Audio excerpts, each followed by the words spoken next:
It seems we're finding our footing with the rest of this season while Miss Marie gets the sister circles together. Agent Wyatt shows that he's still incompetent, and the men folk is gone men folk. What's good, y'all? This is Erica Vane coming to you right here on Erica Vane TV with another Sistas video. And in this one, we are breaking down season 8, episode number 16. If you're new here, hit that subscribe button and turn on your bell notifications so you don't miss out on any of my Sistas content and conversations. I also have a live after show, which we do 30 minutes after the new Tyler Perry Sistas episode, where we are able to unpack in real time. So check that out. It's called Our Sistas Keeper.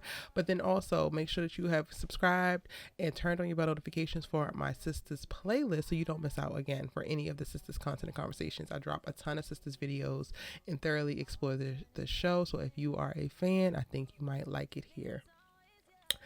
All right, where to begin? Actually, let's just go ahead and begin with Miss Marie. Miss Marie, in addition to getting Andi's ass together, decides to summon all of her homegirls and her homegirls, Andi's homegirls over to the penthouse to get everybody else together. Because not only do she need to get Andi's mind right so that she don't decide to lead a damn law firm, so that she don't decide to do something stupid, so that she don't decide that she is going to tuck tail and run or just tuck her damn head into the sand as things are going down at Benson, Jones, Leland, and Law, whatever the hell that damn law firm is called. Miss Marie didn't put too much effort, energy into being there to let Andi just tuck tail and run like a little. Okay, so y'all, when I read the synopsis for this, I was really not excited. I was just like, Miss Marie, you put Hayden's penis in your mouth, ma'am. You can't tell me and I still stand on that. But I did think that this made for an enjoyable episode. I did think that this made for something to lean in, gave you a little bit of intrigue, right? So I'm not necessarily mad at it. The way they executed it, it works for me. It works because most of the things, no, you know what? All of the things that were said to each lady by Miss Marie needed to be said. Now, should Miss Marie have been the person to say it? Maybe, maybe not. But they tried to give enough context. They tried to give enough clarity around her and how she would gain perspective on each of the things that she spoke about with each of the girls. So it wasn't like she just pulled it out of her ass and she just magically knew, which sometimes it makes it seem that way. Agent Watt, we watched Gary tell you that Zach punched him in the face, and we watched Gary tell you that she held a knife to him. Fatima held a knife to him. Where's all this other stuff? We didn't get to see all of that other stuff play out, but now I'm supposed to believe that he done told you all of this as well. Yeah, it's giving bullshit. It's giving bullshit, but okay. But for me, I didn't feel that way as it pertains to Miss Marie. And she also didn't drag everything out, right? She literally just surmised what each girl was going through and pointed them in the right direction based off of the little bit that she did know, and everything that she said was what they needed to hear. So again, I'm not actually mad at what we got from Miss Marie in this episode in reference to pulling all the girls together. And this is the first time that we're really getting all of the girls together in this way, because we've seen, the core four get together a few times, but then they be shucking and jiving, they be bullshitting for real, they be talking around each other and trying to be nice and play to each other's feelings and all of that kind of stuff. And sometimes you need to cut in and give it to your homegirl, give it to the person that you love real rap raw, right? And honestly, I feel like Miss Marie doesn't know them like that, so I guess she couldn't go harder, but like she didn't even go that hard. She just told them like it is, and point blank period. Fatima, you know what? I'm going to say this. I was really fighting hard not to say this because I don't want to be an I told you so bitch, but I'm going to be an I told you so bitch right now. Because not just for Fatima, for everybody. Miss Marie ain't say nothing different than what Erica has been saying for the last 4 seasons, at least. For some of these characters longer. And I'm going to start with Fatima. You cannot pedestalize that man in a way that he doesn't actually reciprocate the pedestalization of you. And I'm not just talking about him wanting to claim you and make sure that people say that your last name is Taylor and that the Esquire is going to go on to Taylor. The pedestalization has to come in physical action. It has to come in spiritual connection. It has to come in mental clarity. It has to come in an emotional stability. He has to pedestalize you in a similar or greater way that you pedestalize him. And the way that Fatima pedestalizes Zach is that she likes to play stupid or ignore all of his great many shortcomings. And she even said it. She said, you're not the first to point out all of the things that Zach got going on, but I try to focus on a positive. Okay, cool. But like, is he focusing on your positive? Because the last time I checked, the moment that he found out that you was into philosophy, you like museums and stuff, he told you all that shit was whack and all you needed was some thug dick. Yeah. That ain't giving seeing your best and wanting to uplift everything that you love and what's great about you. You don't even bring nearly as much drama to the damn relationship, and he can't even lean in to some of your likes.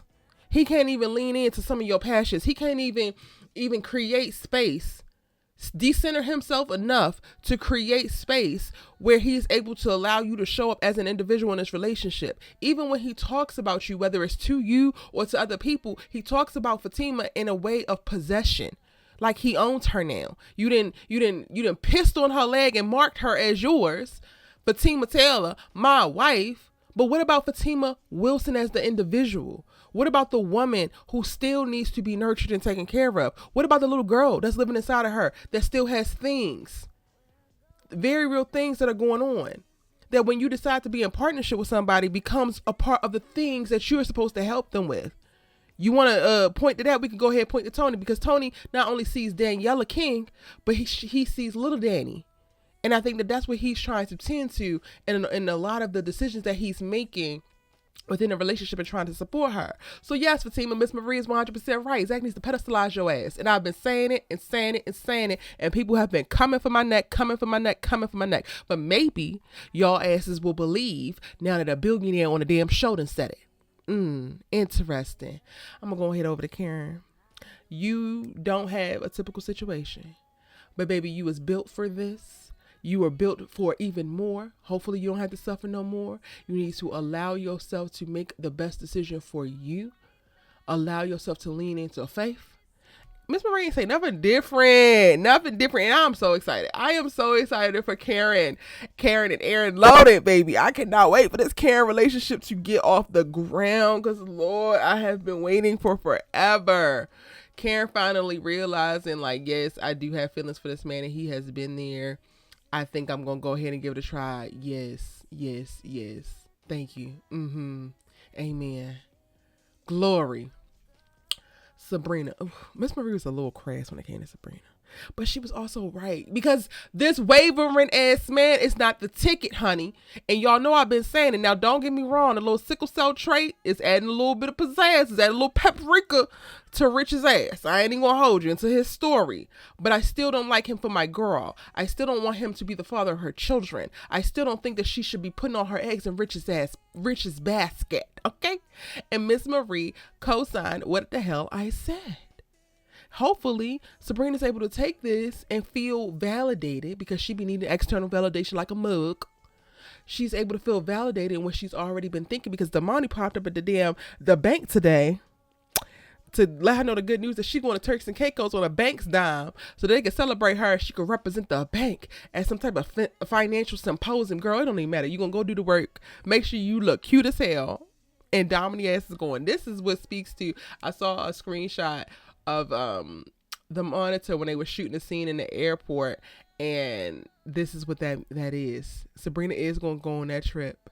Rich is still gonna be in his feeling. Like, I just, while I am excited about the whole sickle cell trait with Rich, I hope that they try to do something. I don't think Rich can really be redeemed like that, but I hope that they damn try, because men who lead with so much jealousy and insecurity in the way that Rich are dangerous, and they are very frustrating, and he needs to get it. But I don't think that we're going in the direction of him getting where he's wrong. And nobody is saying his feelings are wrong. He can feel insecure. He can feel scared because he thinks that he's about to lose his girl to this man, or that he doesn't want his girl to have a baby with another man. All of that is very real. But you need to process your feelings, and then you need to step outside your feelings and process the situation for what it is. And quiet as kept, if you felt like you were a great or even a decent partner to Sabrina, then do you really feel like you're losing her? Sabrina has given him no inkling that she wanted to walk away from the relationship, even after he told her that she was desperate for his dick, even after he told her that he didn't want to have kids and she did. She has been there the entire time, creating safe space for him to express himself as he is, but then still trying to stand 10 toes down in what she wants for herself and her life. And then at every given moment, he decides to jump into some type of insecure bag and throw in her face and throw little tantrums as if she's giving him any reason to doubt her or to question her position within this relationship. That's unfair to her. And while, you know, Rich can have the feelings that he also has to be accountable for how he's behaving in the relationship and when he's putting his partner through cycles of punishment behind some that he needs to work out on his own. Because personally, I feel like Rich is so insecure within this relationship with Sabrina because he knows he's not coming hard enough, because he knows he's not giving what needs to be gave aside from maybe some good dick and a briefcase here and there. You popping up with a damn basketball, trying to act out your love and basketball fantasies, but in other ways, you are not actually showing up for this woman. And I don't even know if he knows how, because I don't think he's even asked himself, what does she need? Okay, cool. Maybe you can't provide the sperm that's going to fertilize her eggs, but how can you actually support this girl as she continues to navigate life? Until you ask that question, Rich, you're still not going to be good in my book, because you're wasting her time. And your little tantrums are annoying. Daniella, like she said, keep going. I don't even got no notes, because Daniella been killing it in the last few episodes, going through the process as she needs to go through the process. In this episode, we get to see HR roll up on her and Tony, because a complaint has been filed by the little racist ass co-worker, and he ain't wrong, because there was favoritism at play. Rich, Tony, you could 100% believe in Daniella King, but you believe in her, and you only have the proximity to know her enough to believe in her, because you stick in parts of you and the parts of her. And it is favoritism, babe. So while you're sitting up here talking about they're going to do the investigation and find out that's not the case, they're going to do the investigation and find out that that's exactly the case. This is the definition of favoritism. You need to try to get ahead of it and stop trying to act like it didn't happen or that's not the case, because it is. But again, I have no criticism for Danni. She just needs to stick with therapy. She really do. And I like the balance, or the bouncing off of each other between Danni and Miss Marie. Their personalities are great and go within a scene together. Love that for them. And Andi, girl, this is interesting, because I really did resonate with Andi in this episode.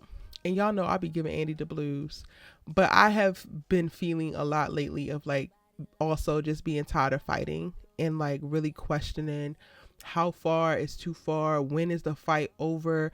Is this something I'm going to have to do the rest of my life? Fight for every single thing I get. Fight for respect. Fight for consideration. Fight for visibility. Fight for equity. Like everything just feels like a fight. And I heard Miss Marie in speaking to Andi about, you know, how we were built for this and how nobody else could do it. Like I hear all the black women go, black women roar. I hear all of that. And still the process of doing it is still exhausting as fuck.